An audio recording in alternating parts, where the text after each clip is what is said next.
Wilson Morales from Black Film and TV. So, obviously, with the amount of projects you could possibly do, how wicked was this script when you first got it and you said, I can do this? The script is amazing. Yeah. From the jump, before even having to have any conversations, it was a page turner from the jump, and I was like, oh man, this is good. They're crazy, and this is fun, and I definitely want to be a part of this if I can. What about yourself, knowing that you're kind of playing multiple roles without giving anything away? It was unique, a big opportunity, you know, to get a chance to explore different people in one film. I was just like, you know, this is like 4 movies in one, and, you know, so just, I'm surprised that they even brought it to my table. I was just like, this is a chance. But let's think about it. In today's world with AI and so forth, are you in favor of being cloned? And would you want to be cloned knowing you could be in different places and do different things? You know? I don't know. Yeah, without getting caught? I can't that quite feels wrap my expensive. head It feels around like, it. what do I have to give in order to go through that kind of process? I don't know about that. I don't know. Yeah. No judge to any of the clones out there. But I don't know about... Stay with the Lord.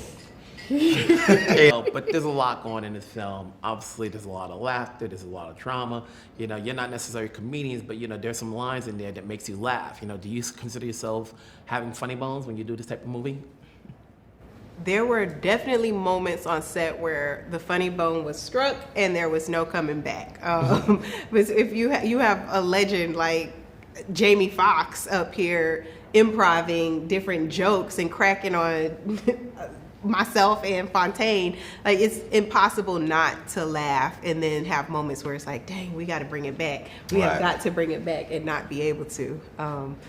But then, you know, because we're professionals, we did bring it back and fell in line, but yeah. You're working with Juel. Obviously, it's his first time out. You know, even though he's written other stuff that we know of, what did you get from his direction that's different from other people you've worked with before that helps you out as actors, hopefully moving forward? I think for me, it was raw honesty. I like the honesty aspect of it. You know, sometimes when you work with directors, they're trying to kind of like protect your emotions in order for, you know what I mean? It's like they didn't really like that take, but it's like they don't really want to tell you, but it's protective, but it can be a double-edged sword. Juel didn't have none of that. He was just, you know, that's a boy from Alabama. He's like, I don't like it. And there's something about that was a breath of fresh air for me. I was kind of like, okay, cool, we working.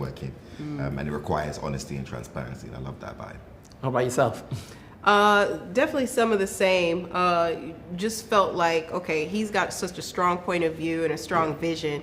But in order to have that kind of honesty, you have to trust that you're in a safe space and that you just can't take it personal. You know what I mean? So just knowing that for the greater good of the project and what we're trying to do, you know, let's just get to it. If you don't like it, we just run it again. We just run it again. Thing is working with Jamie. Obviously, you know, when the three of you are working together, did you guys work with each other prior to production to establish a chemistry that the characters knew each other so that we can see it on screen? Nah, it was action. This is what happened when black folk get together. Shut up. Yeah, we link up and create the chemistry that way. I mean, we had a short kind of like 2 sessions of a rehearsal period, but it was that just was all more like text analysis. Oh like, yeah, you know like what I mean? Like going what we're through figing out the character timelines. It wasn't even like that's true. Yeah, chemistry and cutting up or nothing. We were just trying to make sure we understood it was a vibe. You know what I mean? It's just a vibe. I immediately we hit it. I love your hairstyle now, but when you do these films, is there a contract who's like, don't touch the hair? I mean, when I do anything, it's like it's not necessarily don't touch my hair. It's I want skilled artists who are adept at what they do to touch my hair. Like anyone, you want to be be well taken care of, and so it was important to me. And what I loved about our film is that not only are we given the opportunity to have a sci-fi mystery genre-bending film with a predominantly black cast, but you also have a black director, you have black producers. So I didn't need to explain to them why it was important to get someone who was adept at doing my hair, matching my skin color for makeup, and being able to dress someone with curves.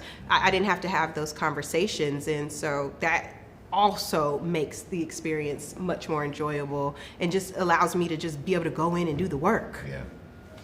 You guys did well. Congrats on the Thank film. you. Thank you so much. It's going to get an audience. Let's hopefully maybe get something out of this. Maybe a sequel. Hey. See where it goes. Hey. Prequel. Yeah, we free. Well, she ain't, but we free. I'm free. Free. Y'all call me. Let me know. Take care. Thank you, Wilson. All right, man. Yeah. Good to see you, man. Wilson Morales from Black Film and TV. First film to direct. At what point did you decide you wanted to direct this film as opposed to just being on a screenwriter? I mean, I went to film school for directing, so like it's kind of the equivalent of like making beats because you want to rap on them. You know what I'm saying? We kind of got into the door writing, and it was a way to make a living, screenwriting, which I enjoy, but I always wanted to get back to directing. Not particularly easy to get that first opportunity to make something. It takes a long time and like a lot of relationship building. So when the time came to finally take it out, it was always like a foregone conclusion. Like it was pitched without a script, So we sold it before we wrote it. As a producer, did you feel, you've worked with him before, but did you think he was ready to direct? Absolutely, without a doubt. Man, we were already fans of his writing, but we also produced a short film that went along with this great television project we're working on together. It was like a proof of concept, and we saw how he killed it on that. And then we were fans of his shorts too from film school, and his vision. You see from the work. Hopefully you can see from the film, but also when you would sit down, you would talk with him, his film references, he was beyond prepared. And there was no other version of anyone else directing this movie other than Juel. And so, so then it was just really about how you bring the resources and the experience to support him in whatever he would need. But we knew for sure he was beyond ready.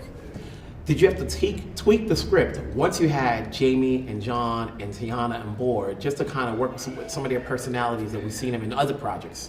Yeah, I think that happened kind of organically as we saw him. Like when we started shooting, you really kind of start to see what they brought to the characters that wasn't on the page. And so naturally, like you're looking at the upcoming scenes and thinking like, what they do, what they do well, like how the characters evolved, like with the actors. And so like on set, we definitely did a lot of like tweaking in terms of just being reactive to their chemistry. We would like rewrite lines, rewrite exchanges. Really even then, I think like it was just being open to letting them ad-lib, right? Letting them fill in the blanks, like Jamie, as you know, he gonna bring something that you wasn't expecting.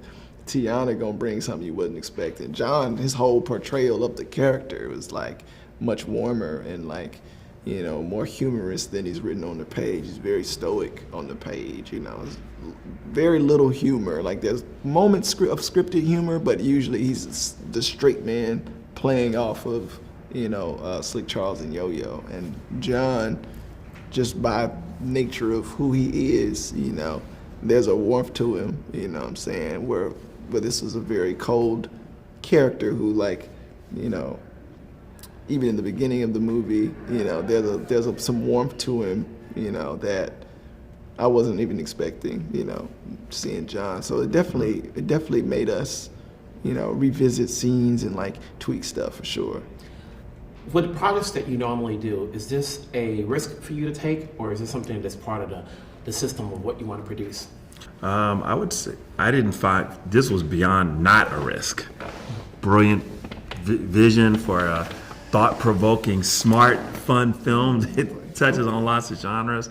For us, we were very aggressive at chasing to want to be a part of it, and so there was no risk involved for us, and we were honored that Juel and Tony chose us because there were a lot of partners that they could have gone with, and if anything, it's an expansion of making more commercial fare and a wider range of projects than people would think that Macro has typically been involved in, and but it's also at the heart of it. It's a great artist, a storyteller at the center of it, and just making sure that we can be supportive in any way of making sure that their vision is fulfilled.